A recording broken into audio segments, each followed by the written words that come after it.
let's get straight into the main stories today. First up, there's news about a U.S.-Israeli hostage, Eden Alexander.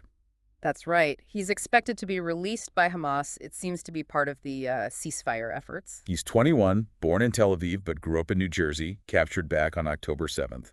And the belief is he might be the last living U.S. national held in Gaza. So this release, planned for early Monday morning. Yes, it's being framed as a goodwill gesture, timed just before President Trump's visit to the Middle East on Tuesday. And it requires a temporary pause in Israeli military operations for the handover, right? Exactly. A halt during that specific window. Trump himself confirmed it, called it monumental news, and a step taken in good faith. Just to remind everyone, out of the 251 hostages originally taken, 59 are still held. And maybe only up to 24 of those are thought to still be alive. 5 were U.S. citizens initially. Hamas is saying this release fits into their efforts for broader ceasefire and getting aid into Gaza. Correct. Gaza's been under Israeli blockade for, 70 days now? They want that eased? Israel was informed by the U.S. about this, seeing it as a gesture towards the Americans. And they hope it might lead to more talks about the other hostages. But Israel's official policy hasn't changed. Still negotiations under fire. That's the line, yes. Committed to all their stated war objectives. Meanwhile, the Families Group, the Hostages and Missing Families Forum. They're obviously hoping this is the start of something much bigger. A comprehensive deal for everyone. They credited Trump for giving them hope, and they're urging Netanyahu to bring all the hostages home. It's a complex backdrop. Hamas had previously insisted on a complete end to the war for any major deal, which Netanyahu repeatedly rejected. And these talks are happening with reported frustration from the Trump administration about Netanyahu's position. Seems so. Plus, Netanyahu faces significant domestic pressure over the war dragging on. Israel had also threatened to expand its offensive if no deal was reached by the end of Trump's visit. Yeah, plans mentioned included seizing all territory indefinitely, forcibly moving Palestinians south, things the UN strongly opposes, especially with aid still blocked. The humanitarian situation sounds dire. Renewed Israeli operations in mid-March reportedly killed over 2,700 Palestinians. And the UN's flagging 10,000 cases of acute malnutrition in children just this year. Food prices are up, astronomically up to 1,400%. Just recapping the start, the war began with Hamas's October 7th attacks, killing around 1,200 in Israel, taking over 250 hostages. And the subsequent Israeli military campaign, according to the Hamas-run health ministry in Gaza, has resulted in over 52,800 deaths there. Okay, let's shift focus now. Ukraine. President Zelensky has made a direct challenge to President Putin. Yes, he's proposed a personal meeting in Istanbul this Thursday, specifically for talks aimed at ending the war. This came after President Trump urged Ukraine to accept Putin's earlier offer for direct talks in Turkey. Exactly. Trump demanded they agree immediately. Zelensky then posted on X, saying, there is no point in prolonging the killings. I will be waiting for Putin in Turkey on Thursday, personally. That's quite a statement. He previously said talks could only happen after a ceasefire. Right. And remember, Western powers had just called for a 30-day pause in fighting, starting Monday. That call came after European leaders met Zelensky in Kiev on Saturday. So Putin made his offer after that, and then Trump pushed Ukraine to accept. Trump's message was blunt. Have the meeting now to see if a deal is actually possible. Zelensky still seems to want a ceasefire first, though. He does. He said, we await a full and lasting ceasefire starting from tomorrow to provide the necessary basis for diplomacy. And Putin's response. He invited Ukraine to serious negotiations late Saturday. He did. Talking about the 2022 invasion, he mentioned he could not rule out a new truce, but he didn't directly commit to that 30-day ceasefire the West proposed. He framed it as a step towards lasting peace, not just a pause for Ukraine to rearm. That was his angle, yes. And Moscow has consistently said the West needs to stop sending military aid to Ukraine before any ceasefire. Zelensky had just hosted several European leaders, Starmer, Macron, Merz, Tusk. Right, and they issued a strong warning. New and massive sanctions on Russia's energy and banking sectors if Putin doesn't agree to that unconditional 30-day ceasefire. These would be the first direct talks since March 2022 in Istanbul, shortly after the invasion started. Indeed. Both sides have sort of agreed in principle before to resume talks, but the differences remain huge. Moving to the Vatican, the new Pope, Leo XIV, made his first Sunday address. And a strong appeal for no more war. He touched on several conflicts. He called for lasting peace in Ukraine, a ceasefire in Gaza. And he welcomed the recent agreement between India and Pakistan to halt hostilities. He said he was deeply hurt by events in Gaza expressed hope for a lasting accord between India and Pakistan, and wished for authentic, true, and lasting peace in Ukraine. He also recited the Regina Caeli prayer. He was only chosen as Pope on Thursday following Pope Francis's death. And he's echoing Francis's calls for peace quite strongly. Very much so. He addressed the powerful people of the world, repeating that plea, no more war. He invoked the end of WWII 80 years ago, saying, now we're facing the tragedy of a third world war in pieces. He specifically mentioned carrying the suffering of the Ukrainian people in his heart. And called for an immediate ceasefire in Gaza, humanitarian aid access, and the release of all hostages there. His comments come just as Zelensky and Putin are putting forward these competing ideas for peace processes. And as Israel resumed its offensive in Gaza after that earlier ceasefire deal collapsed, it's a critical moment for these appeals. You mentioned he denounced Russia's invasion 3 years ago when he was Bishop Prevost. Yes, he called it imperialist back then. Now, as Pope, he's highlighting missionary work, dialogue, caring for the marginalized. His choice of name, Leo, references a 19th century pope known for social justice teachings. Interesting note about artificial intelligence, too. He suggested AI development actually makes the church more necessary to defend human dignity and justice. Okay, let's turn to Europe. Poland is accusing Russian intelligence over that big shopping center fire in Warsaw last year. Yes, Prime Minister Tusk stated Poland knows for sure that the fire at the Mariwilska shopping center was arson ordered by Russian special services. They have people in custody. Some, yes. Others have been identified and are being sought. Moscow hasn't commented, but they've denied previous sabotage claims in Europe. That fire was devastating, wasn't it? Destroyed something like 1,400 small businesses back in May 2024. It was. A Polish investigation concluded it was organized by someone in Russia.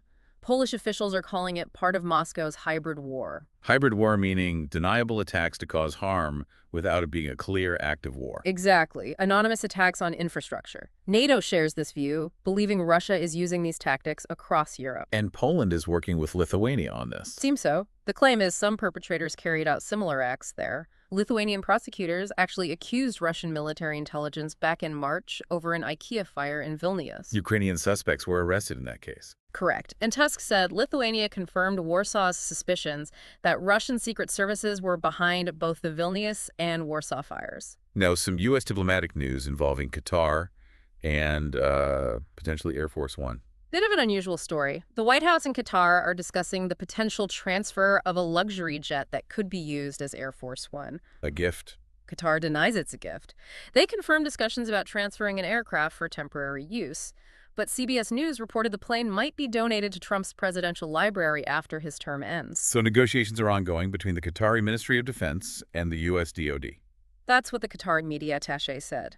The matter remains under review. No decision has been made. Sources also told CBS the plane wouldn't be ready straight away, needs retrofitting security clearances. And this news breaks just as Trump is scheduled to visit Qatar this week. Right. The potential value, how it's handled. That's it. It could definitely raise some legal and ethical questions. The current Air Force One planes are pretty old now, aren't they? From the early 90s. They are. 2 customized Boeing 747-200Bs. Qatar is reportedly offering a newer model, a 747-8, basically a flying palace. Let's talk trade. The U.S. and China have been holding talks in Switzerland. And reporting substantial progress. U.S. Treasury Secretary Bessent called the talks productive and constructive. China's Vice Premier He Lifan described them as in-depth and candid. These were the first big meetings since Trump imposed those hefty tariffs back in January, right? Yes, the first face-to-face since the 145% U.S. tariff on Chinese imports and China's retaliatory 125% levy on some U.S. goods. That caused quite a stir in financial markets. Secretive, closed-door talks over the weekend. Indeed. We're expecting full details to be released jointly on Monday. The U.S. Trade Representative, Ambassador Greer, already suggested a deal was struck that could help reduce the U.S. trade deficit. And Bessent emphasized substantial progress in de-escalating the trade war. Vice Premier, he noted the talks' importance not just for the two countries, but for global economic stability. The WTO chief also welcomed it as a significant step forward. And President Trump himself praised what he called a total reset in the relationship, terming it very good, and calling for China to open up more to American business. He tweeted, "Great progress made." And President Trump is also heading to the Gulf this week. That's right, aiming to secure more investment in the U.S. economy. What's the thinking behind that? Well, economist Karen Young suggests Trump wants big announcements of Gulf money flowing into the U.S., something he can point to as boosting domestic manufacturing, creating jobs fitting his America First narrative. His itinerary includes Saudi Arabia, Qatar, and the UAE. Yes.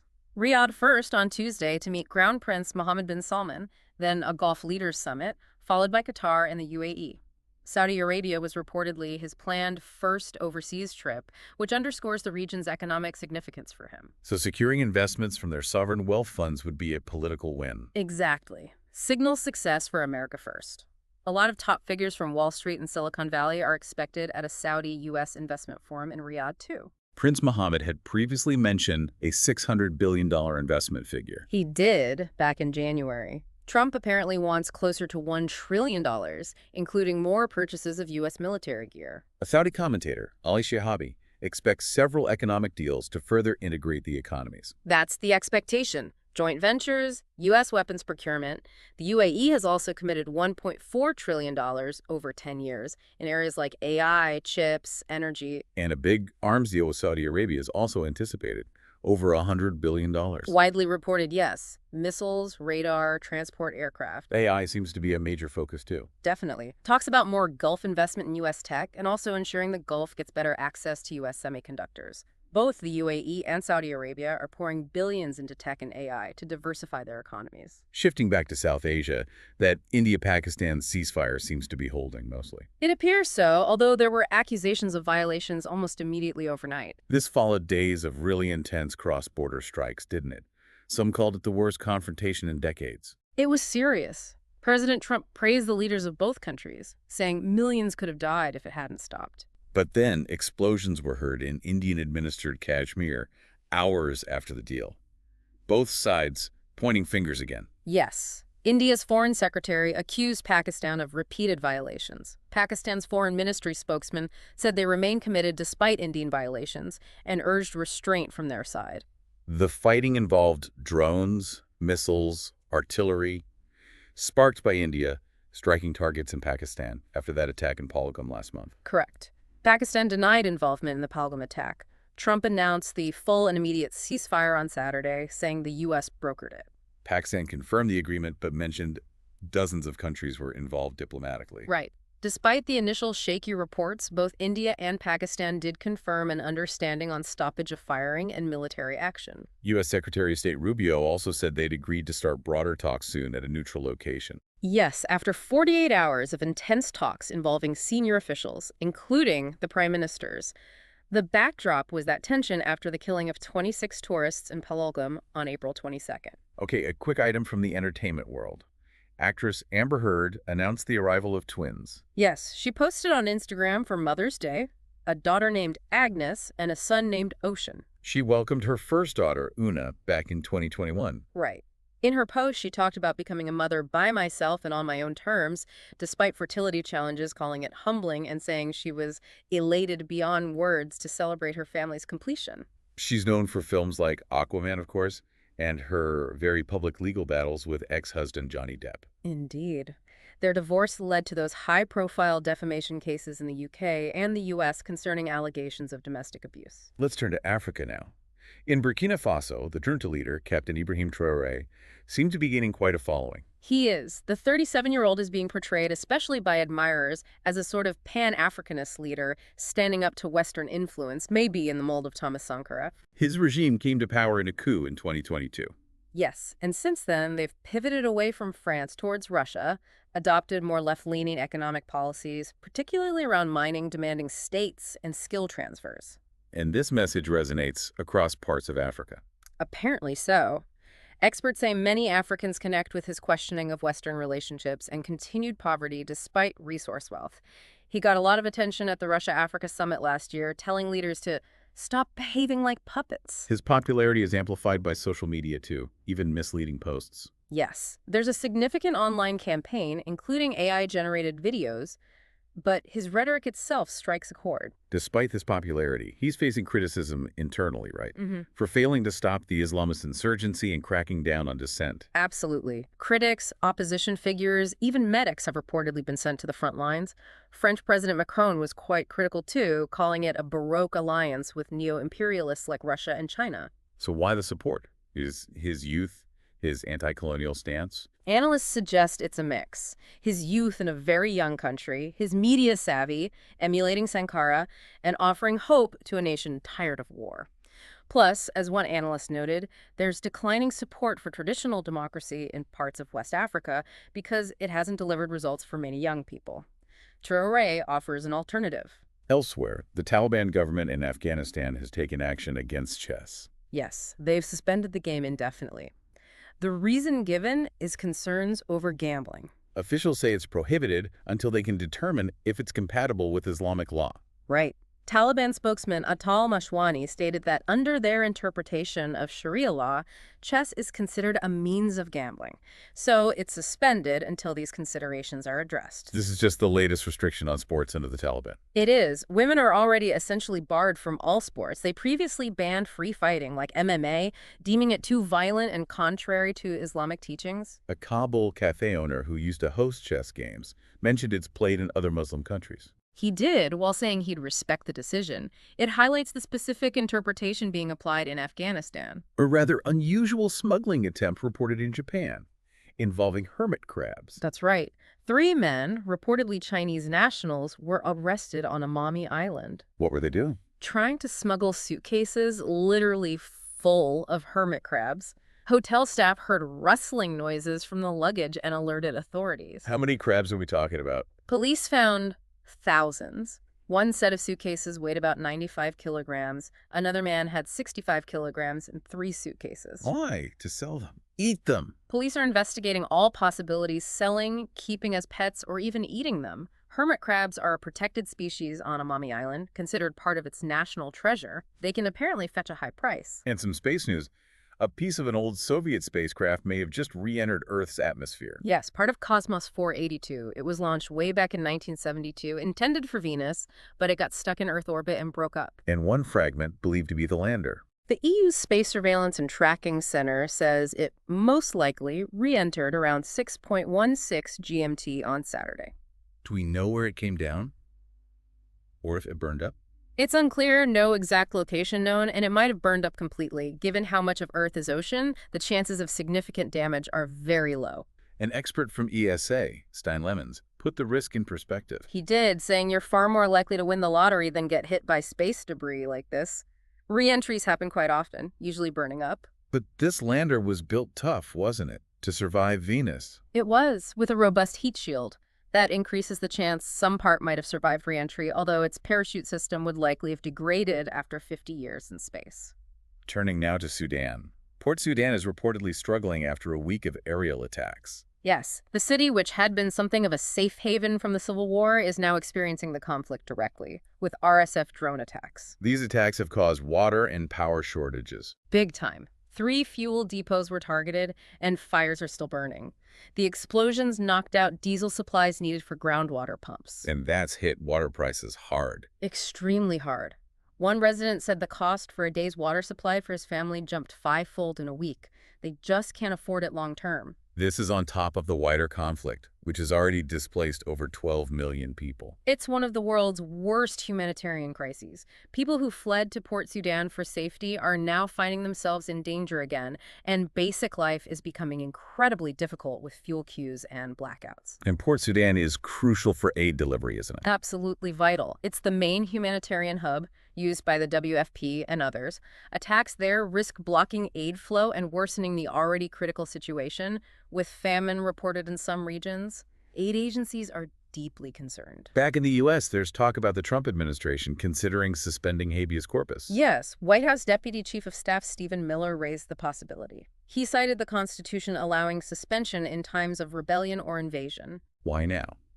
Is this linked to challenges against detentions? It seems connected. His comments come as judges have challenged some administration detentions, particularly related to immigration enforcement, and also some foreign students detained after protests. Miller called habeas corpus a privilege. He did, and argued Congress had already passed a law limiting court jurisdiction over immigration cases. Legal experts strongly dispute his interpretation, though. Remind us what habeas corpus actually is. It literally means you should have the body. It's the fundamental legal right requiring a person under arrest to be brought before a judge to determine if their detention is lawful.